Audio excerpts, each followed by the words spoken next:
নথিতে আছে, বাস্তবে নেই। বরগুনার এমন ২৭টি মাদ্রাসা রয়েছে জাতীয়করণের অপেক্ষায়। মাদ্রাসাগুলোর টিন শেড ঘর ছাড়া নেই কোনো শিক্ষার্থী কিংবা শিক্ষা উপকরণ।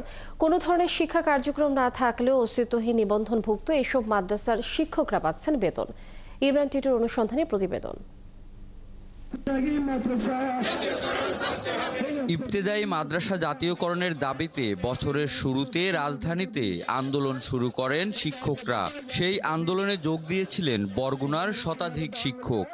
পরে ইবতেদায়ী মাদ্রাসা জাতীয়করণের নীতিগত সিদ্ধান্ত নেয় শিক্ষা মন্ত্রণালয়। যেসব শিক্ষকরা আন্দোলন করেছে তাদের মাদ্রাসার বাস্তব চিত্র দেখতে শুরু হয় অনুসন্ধান।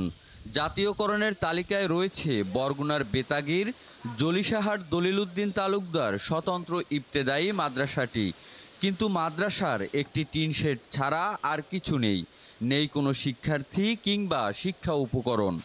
আমার বিয়ে হয়েছে পর হয়েছি আমি এই যে পরিচালনা করছিলে আর হে মাস্টারের নাম আসলে ব্যাংক আছে, ব্যাংক আনলে ব্যাংক বাড়ির মধ্যে ছাড়া না। একই অবস্থা সদর উপজেলার নলিশ হাজিমারা স্বতন্ত্র ইবতেদায়ী মাদ্রাসার।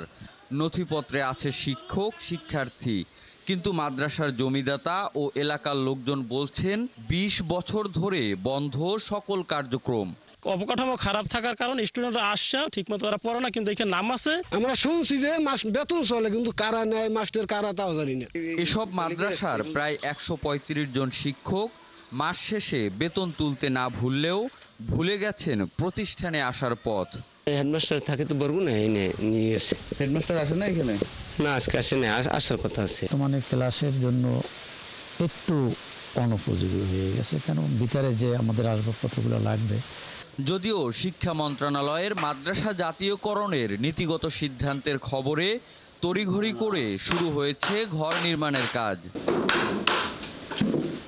জেলা প্রশাসক জানান, তদন্ত করে সংশ্লিষ্ট মন্ত্রণালয়ে প্রতিবেদন পাঠানো হবে।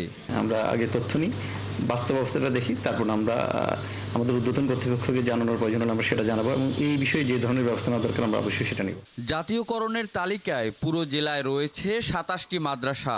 এর মধ্যে বরগুনা সদরে 10টি, পাথরঘাটায় 5টি, আমতলীতে 6টি, বেতাগীর 4টি ও বামনার 2টি। এসব মাদ্রাসায় কাগজে কলমে শিক্ষার্থীর সংখ্যা প্রায় ২০০০।